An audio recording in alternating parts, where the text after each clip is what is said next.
Bonjour mes chers candidats. Aujourd'hui, nous allons corriger des sujets d'actualité pour les 3 tâches d'expression écrite. Gardez à l'esprit de ne pas utiliser nos rédactions lors de vos tests pour éviter le plagiat.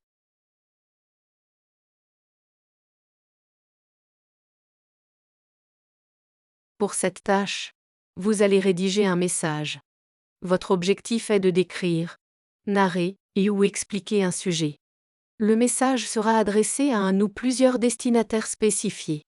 Assurez-vous que votre message contient entre 60 et 120 mots. Cette tâche évalue votre capacité à communiquer efficacement par écrit. Concentrez-vous sur la clarté, la concision et la pertinence pour le public cible. Sujet: invitez vos amis à célébrer votre anniversaire tout en sollicitant leur soutien pour organiser la fête. Objet: mon anniversaire approche. Chers amis, je vous écris pour vous inviter à célébrer mon anniversaire qui aura lieu le samedi 15 juin chez moi à partir de 19 h. Je serai ravi de vous compter parmi mes invités pour cette soirée spéciale. J'aurai besoin de votre aide pour organiser la fête. Pourriez-vous m'aider avec la décoration et apporter quelques plats ou boissons? Vos suggestions pour des jeux ou animations seraient également les bienvenues. Merci d'avance pour votre soutien. J'ai hâte de passer ce moment avec vous tous. À très bientôt, amicalement, Michael.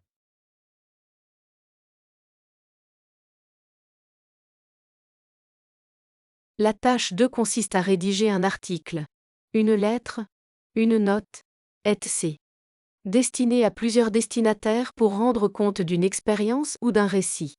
Ces comptes rendus et récits seront accompagnés de commentaires, d'opinions ou d'arguments, en fonction d'un objectif spécifique, par exemple, revendiquer, se réconcilier, etc. Le candidat doit veiller à ce que le texte contienne un minimum de 120 mots et un maximum de 150 mots. Cette tâche évalue la capacité du candidat à transmettre efficacement des informations, des opinions ou des arguments par écrit, tout en respectant des exigences spécifiques. Les candidats doivent rédiger un texte cohérent et persuasif adapté à l'objectif et au public donné. Sujet: vous avez participé à un concours de cuisine, décrirez vos souvenirs dans votre blog en indiquant les détails. Mes souvenirs du concours de cuisine. Participer à un concours de cuisine a été une expérience inoubliable. Organisé par notre association de quartier, cet événement a réuni des passionnés de cuisine de tous âges. L'ambiance était conviviale, avec des stands colorés et des arômes alléchants. Mon plat principal était une paella, que j'avais longuement perfectionnée. Pendant la préparation, j'étais à la fois nerveux et excité. Les encouragements des autres participants et des juges m'ont aidé à rester concentré. Les moments de partage et de dégustation ont créé des souvenirs précieux. Ce type d'activité est essentiel pour renforcer les liens communautaires et encourager les talents locaux. Je recommande vivement à chacun de participer à ce genre d'événements. Non seulement ils sont amusants, mais ils permettent aussi de découvrir de nouvelles saveurs et techniques culinaires. Rejoignez-nous pour la prochaine édition, vous ne le regretterez pas.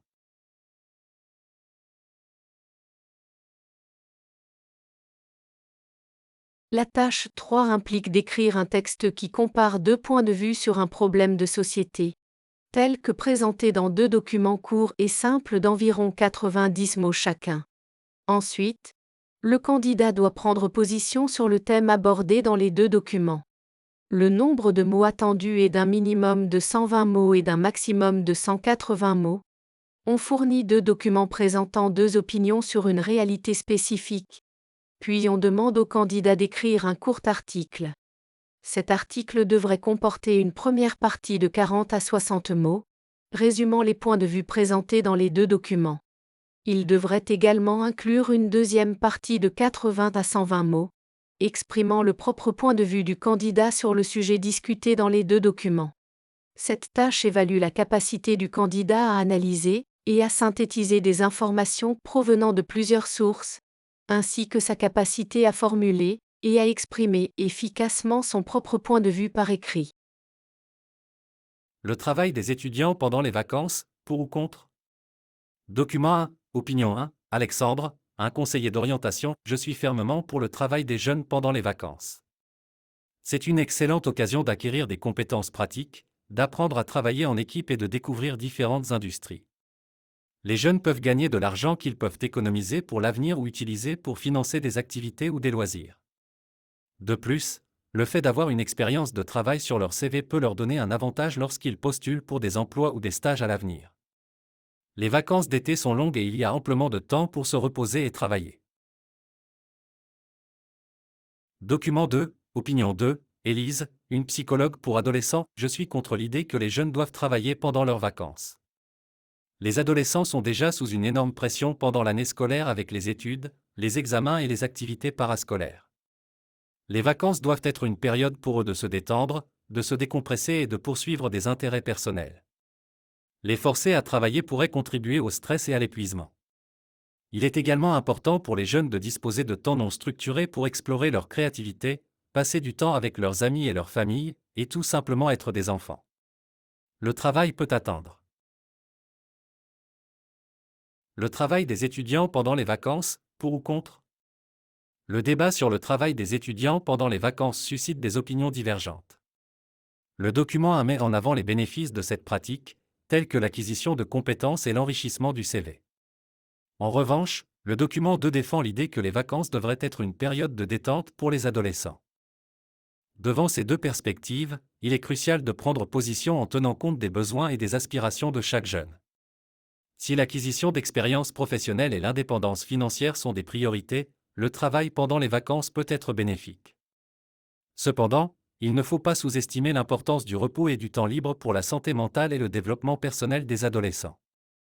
En fin de compte, il est essentiel de trouver un équilibre en permettant aux jeunes de travailler tout en réservant du temps pour des activités récréatives et de détente. Cette approche équilibrée leur permettra de profiter des avantages du travail tout en préservant leur bien-être global.